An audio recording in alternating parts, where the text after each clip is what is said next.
Indonesia, negeri nan indah dengan kekayaan alam yang melimpah, bangsa yang tengah bekerja keras dalam pembangunan di tengah dinamika kehidupan global. Keberhasilan suatu negara dalam pembangunan dapat diukur dari berbagai indikator. Salah satu yang terpenting adalah penurunan tingkat kemiskinan. Selama periode 1998 sampai 2011, angka kemiskinan di Indonesia menunjukkan tren menurun. Kemiskinan memiliki karakteristik dan determinan yang sangat kompleks. Oleh karena itu, penanggulangan kemiskinan harus terus diupayakan secara lintas sektor dan lintas pemangku kepentingan. Upaya ini dilakukan selain untuk mengurangi tingkat kemiskinan, juga untuk memperbaiki indikator lain dari kesejahteraan masyarakat. Selain di tingkat nasional, perbaikan indikator kesejahteraan juga terjadi di tingkat daerah. Sebagai gambaran, perbaikan indikator itu dapat dilihat dari capaian di beberapa wilayah di Indonesia. Penurunan tingkat kemiskinan di wilayah Sumatera.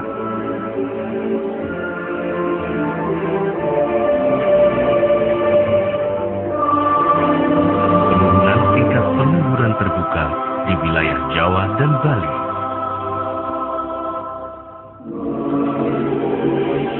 Peningkatan angka kelahiran ditolong oleh tenaga medis di wilayah Sulawesi. Peningkatan persentase rumah tangga dengan akses terhadap air bersih di wilayah Nusa Tenggara, Maluku, dan Papua. Penurunan angka putus sekolah penduduk usia 7 sampai 15 tahun di wilayah Kalimantan. Perbaikan indikator-indikator ini menunjukkan bahwa kerja nasional penanggulangan kemiskinan telah dilakukan pada jalur yang benar. Tantangan yang dihadapi adalah menurunkan tingkat kemiskinan nasional hingga 8-10% pada tahun 2014. Tahun 2011, jumlah penduduk yang hidup di bawah garis kemiskinan masih besar, yaitu 30,2 juta penduduk atau 12,49% dari jumlah penduduk secara nasional. Oleh sebab itu, percepatan penanggulangan kemiskinan harus dilakukan. Untuk mendukung percepatan penanggulangan kemiskinan, di tingkat pusat telah dibentuk Tim Nasional Percepatan Penanggulangan Kemiskinan atau TNP 2K, dan sebagai mitra kerjanya di daerah telah diamanatkan pula pembentukan Tim Koordinasi Penanggulangan Kemiskinan atau TKPK di tingkat provinsi, kabupaten, dan kota. Pekerjaan rumah dalam pelaksanaan program penanggulangan kemiskinan adalah: pertama, pemberian bantuan yang belum sepenuhnya tepat sasaran. Kedua, alokasi anggaran yang belum sesuai prioritas dan realisasi anggaran yang belum optimal. Ketiga, kurangnya koordinasi dan lemahnya kelembagaan penanggulangan kemiskinan di pusat maupun daerah. Untuk jangka pendek dan menengah, TNP 2K telah menetapkan beberapa prioritas kerja, yaitu unifikasi sistem penargetan nasional, menyempurnakan pelaksanaan bantuan sosial kesehatan untuk keluarga miskin, menyempurnakan pelaksanaan dan memperluas cakupan program keluarga harapan, integrasi program pemberdayaan masyarakat ke dalam PNPM mandiri, menyusun peta jalan sistem keuangan inklusif. Selain itu, TNP 2K menjalin kerjasama dengan TKPK untuk mendukung advokasi kebijakan di daerah melalui kegiatan-kegiatan pelatihan di daerah, serta magang dan konsultasi teknis di TNP 2K. Kegiatan-kegiatan ini bertujuan meningkatkan kapasitas TKPK, khususnya dalam memfasilitasi koordinasi perencanaan dan pengendalian pelaksanaan program penanggulangan kemiskinan di daerah. Manfaat daripada pelatihan yang diadakan saat ini, kita bisa mengetahui apa yang menjadi prioritas dari semua sektor. Dari adanya prioritas yang muncul tadi, bisa dilakukan intervensi apa yang perlu dilakukan dalam penanggulangan kemiskinan. Dalam kerja percepatan penanggulangan kemiskinan, banyak inisiatif kebijakan yang sudah dikembangkan di berbagai daerah di tanah air. Mari kita lihat sebagian kecil di antara sumber inspirasi itu. Di Kabupaten Ende, Nusa Tenggara Timur, untuk menanggulangi kemiskinan, telah dilaksanakan gerakan swasembada pangan atau GSP. Semua komponen masyarakat dilibatkan untuk bagaimana meningkatkan produksi pangan. Dan untuk Kabupaten Ende, kita lebih memfokuskan pada pangan lokal. Dampak yang nyata sekarang dari GSP dengan peningkatan produksi pangan di Kabupaten Ende, sehingga mengubah kondisi beberapa desa dari rawan berat menjadi rawan sedang. Menyeberang ke Pulau Sulawesi di Kabupaten Bantaeng, pemerintah setempat menggalakkan pemberdayaan kelembagaan ekonomi rakyat melalui Badan Usaha Milik Desa atau BUMDes untuk menggerakkan perekonomian lokal. Jadi yang jalan sekarang pada dua, rumput laut Pak dengan untuk industri Pak, batu merah.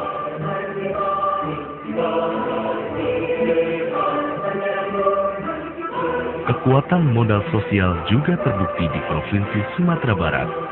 Nagari sebagai suatu bentuk kearifan lokal menjadi faktor penting yang mendukung penanggulangan kemiskinan.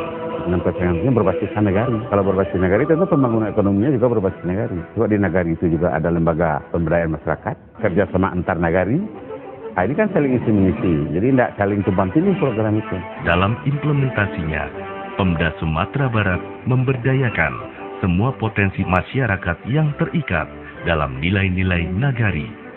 Salah satu contoh program spesifik penanggulangan kemiskinan berbasis nagari adalah program kredit mikro nagari yang memberikan kemudahan akses modal serta bantuan usaha kepada kelompok masyarakat miskin. Terkait bantuan ini saya ambil jadi lancar. Alhamdulillah kan sebabnya pinjaman yang lain kan bunganya besar kan. Ini tidak ada pakai bunga, pakai bagi hasil. Menuju Provinsi Kalimantan Tengah, pemerintah provinsi melaksanakan program Membangun Mahagalewu atau PM2L dengan sasaran desa tertinggal. Salah satu program PM2L adalah menjaga dan membangun desa. Semua bupati ditugasi dan program Membangun dan Mahagalewu gotong royong. Lahan yang tidak bermanfaat menjadi dimanfaatkan. The Bear MLT gerakan bersama memanfaatkan lahan terlantar untuk dikembangkan menjadi usaha ekonomi produktif di bidang pertanian dan perkebunan dengan melibatkan SKPD, masyarakat, dan dunia usaha. Pemberdayaan ekonomi dan sosial masyarakat di Surabaya.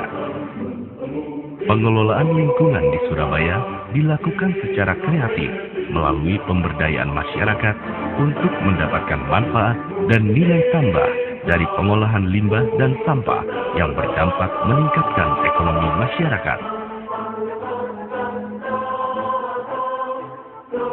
Di pulau bagian barat Sumatera, tepatnya di Kabupaten Nia Selatan, pemerintah daerah telah melakukan terobosan di bidang pendidikan dan kesehatan untuk penanggulangan kemiskinan di daerah pasca bencana. Pendidikan gratis dari SD sampai perguruan tinggi dan pelayanan kesehatan dasar gratis dilakukan untuk mengejar ketertinggalan dalam peningkatan kualitas sumber daya manusia dan kesejahteraan di masa mendatang. Namun, dalam jangka pendek, kebijakan tersebut ternyata mampu menggerakkan ekonomi masyarakat dan memperbaiki pelayanan dasar. Hal ini dilakukan dalam rangka mengangkat Nia Selatan dari predikat kemiskinan dan ketertinggalan.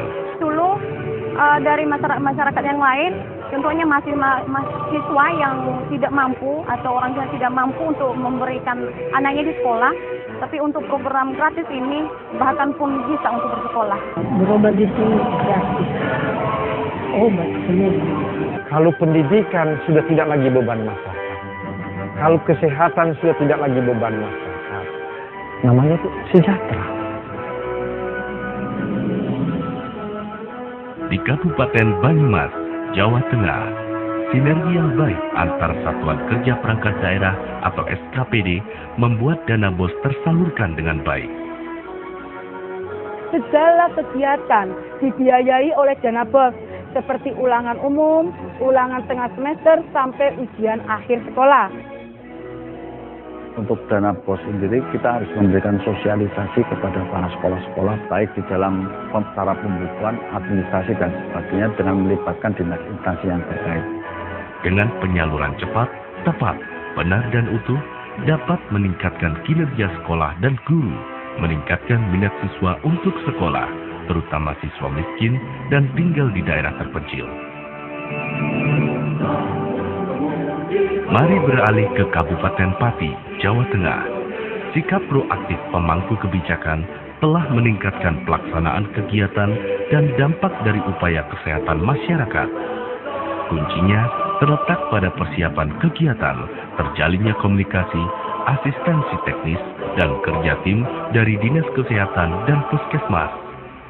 Jadi kita tepat waktu, tepat sasaran, dan juga disiplin. Kemudian yang ketiga, manajemen.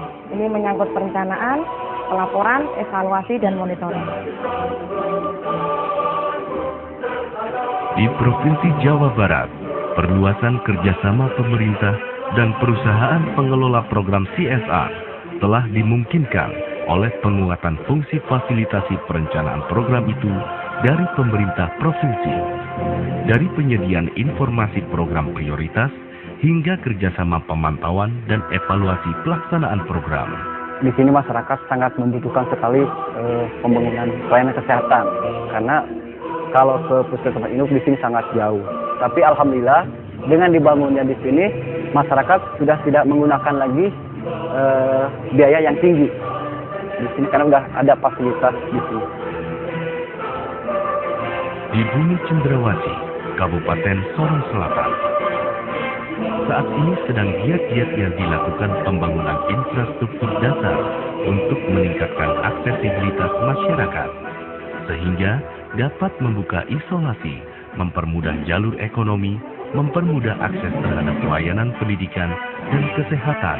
Mereka, masyarakat semua lebih enak, lebih mudah untuk bisa 4 jam lihat Sorong. Kalau sekarang Yulianto sekolah di sini senang, kalau dulu jauh. Dengan adanya fasilitas kesehatan, terutama rumah sakit daerah, dapat memberikan pelayanan kepada masyarakat yang ada di Kabupaten Sorong Selatan. Inisiatif-inisiatif itu memperkuat harapan bahwa target pemerintah untuk menurunkan tingkat kemiskinan hingga mencapai 8% sampai 10% di tahun 2014 akan tercapai. Kerja keras semua pihak, dukungan politik pemerintah, kreativitas birokrasi, kapasitas teknokratik yang memadai, dan partisipasi aktif komponen masyarakat sipil menjadi kunci keberhasilan penanggulangan kemiskinan. Dengan ini, kita akan mampu membawa bangsa ini berdiri tegak dan menatap ke depan sebagai bangsa yang besar dan mandiri. Mari menuju Indonesia sejahtera. Mari bersama menuju Indonesia